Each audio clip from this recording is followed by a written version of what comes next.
All right, hello. This is my reader's response for chapter one.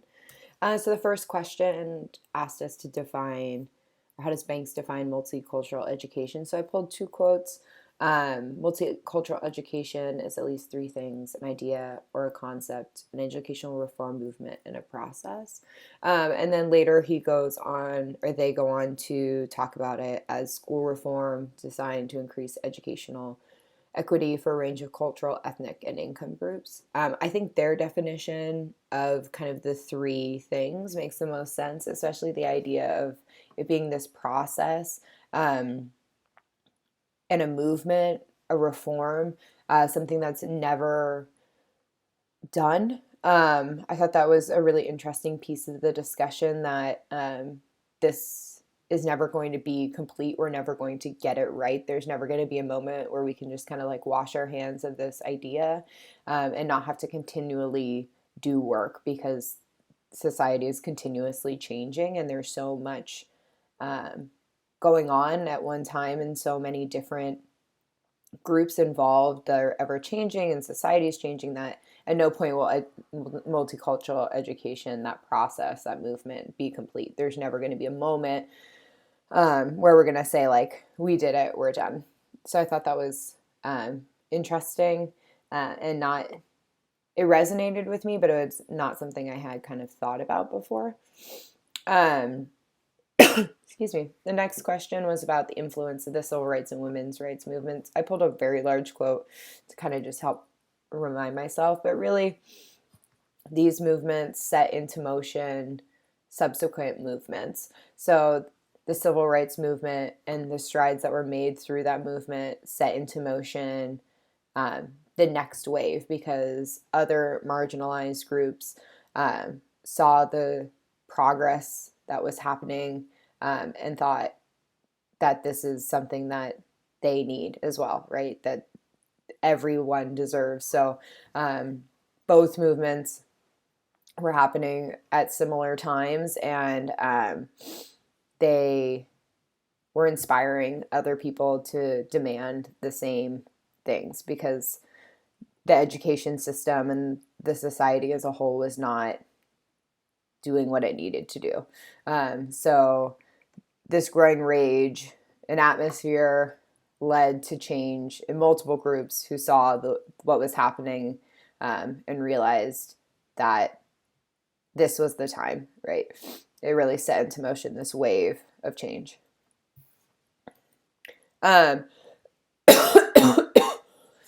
So our macro culture of the USA had kind of four or three big pieces. And the first one was equality, which I thought was interesting because it is such a big part of sort of the American dream. But this idea has changed over time in a way that has helped groups gain the rights they deserve since our Declaration stated all men are created equal. And now we have a different understanding of what that phrase means, but that's not what they meant at the time. They were thinking like, you know, wealthy white men who own land. But that phrase has, helped many people out throughout time to say that like they too deserve rights, that this is something that is the foundation of our nation. So has added in a way that I'm sure the founding fathers did not expect. However, obviously, all men are not created equal. So while it's a wonderful ideal, as I was talking about with multicultural education as a whole, that concept will never be complete. I think that as society changes and grows, we will improve for some people, while other people are still going to have to fight in an ever-changing society that's always looking to have one group control power. And as we talked about in last week during that interview, people in power don't want to give it up. So it becomes more of a struggle for those who have, holding on to the power that they have and not wanting to share. So as with most things, I think this improves over time for certain groups, but other groups, um, there's always someone who is unequal. And so that fight, that continuous um, evaluation and change and struggle, I think, similar to multicultural education, I don't think there's going to be a moment where we are all perfectly equal. Um, the next large macro culture value was individualism, and that sort of had two subcategories. So Americans tend to be more individualistic, and that can come with opportunity and success. That was the first sort of sub group, and it's that pull yourself up by your bootstraps mentality, and that Protestant root of like laziness is sin. I think that is deeply ingrained into our society. I have students who kind of parody that or parrot that back to me in class. That people who aren't successful, it's because they didn't try hard enough.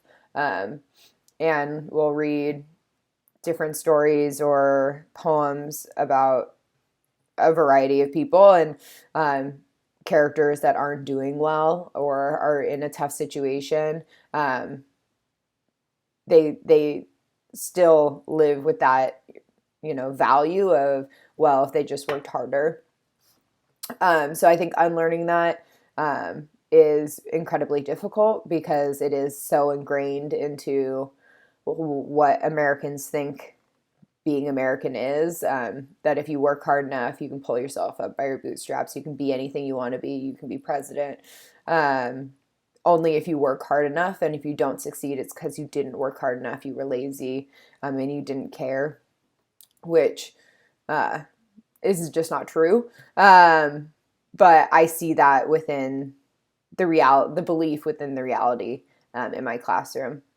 The second subcategory for individualism was individualism compared to groupism. So Americans tend to live their lives as nuclear families. That's considered to be very American, that when you get married, you become a new family and the other generations don't live with you. And this was compared to Asian nations like China and Japan, where they have multi generational homes. I would say that it depends on who you are.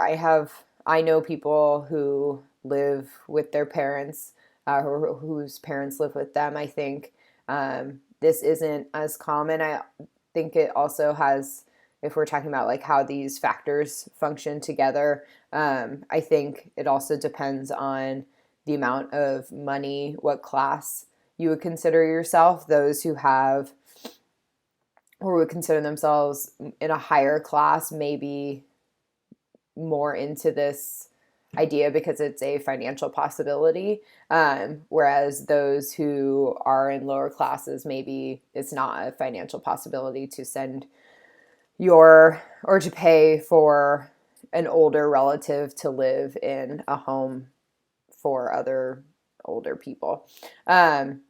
So I don't think that is quite as consistent of a reality for a lot of people. But I would say in the same token that maybe for some people that would be the ideal. Growing up, I knew people who had grandparents living with them, but it wasn't necessarily like the norm.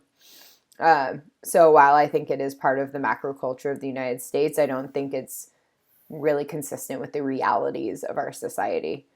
The last category for the macro culture of the United States, the values, was expansionism.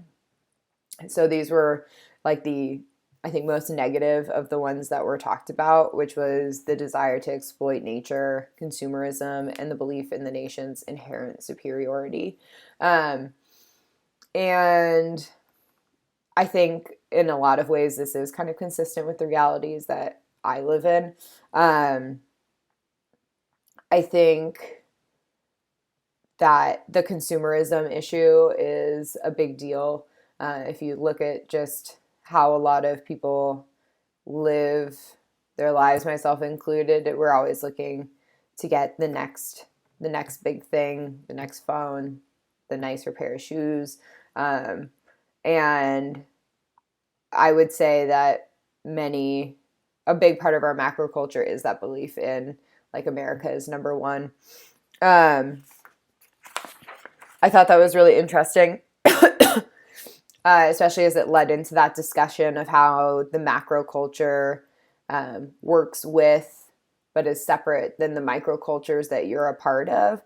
So that figure 1.1, where we have that national macroculture and then all the smaller microcultures and how they all interplay with each other, I think is really telling of that kind of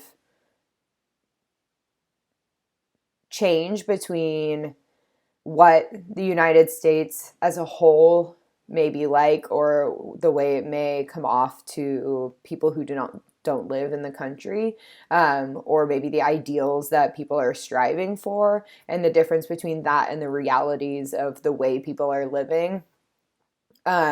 So, for instance, in that opportunity idea, like there's the ideal, the value, but then there's the reality and they don't match up. And I think for some people, some of the struggle is like learning or unlearning that what you've been taught is not necessarily the reality.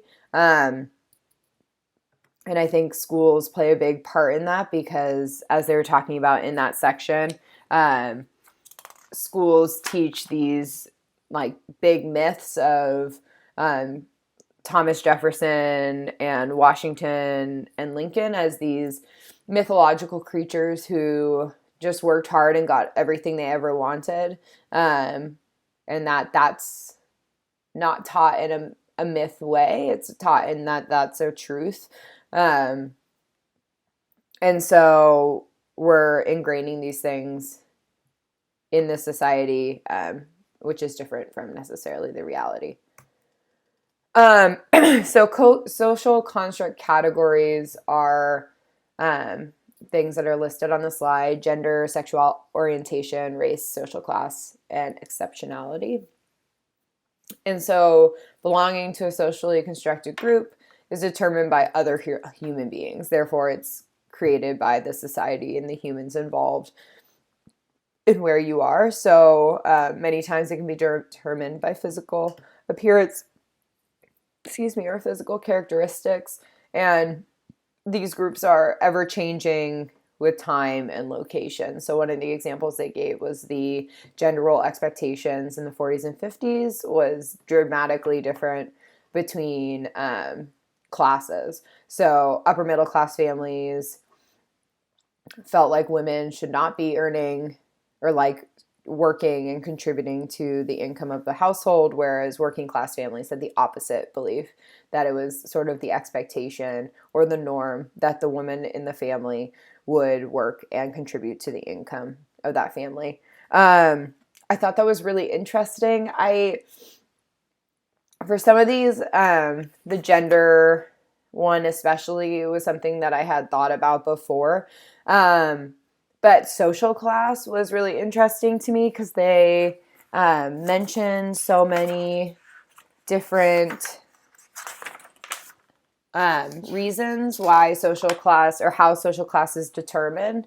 And so many of them were things I had never thought of before, and how different places in the world value certain things more than others that determine where you would be categorized. And similar to the idea that multicultural education is always changing and never can be satisfied, I would think the same as social construct categories. Like there's never going to be a moment where you just are labeled something and then that's what it will be for forever. Because humans are constantly changing, evolving, things gain or lose value to that society. So these these categories are so fluid, but they affect your, like, how you view yourself, how you view your relationship to other people, how you view your relationship to society, and it really interplays with so much of how the world works for you and around you and to you. And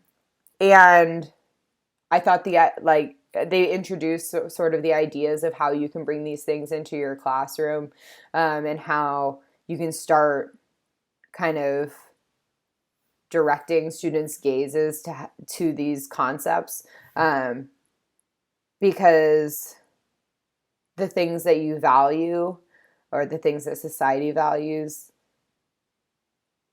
interplays with your vision of yourself and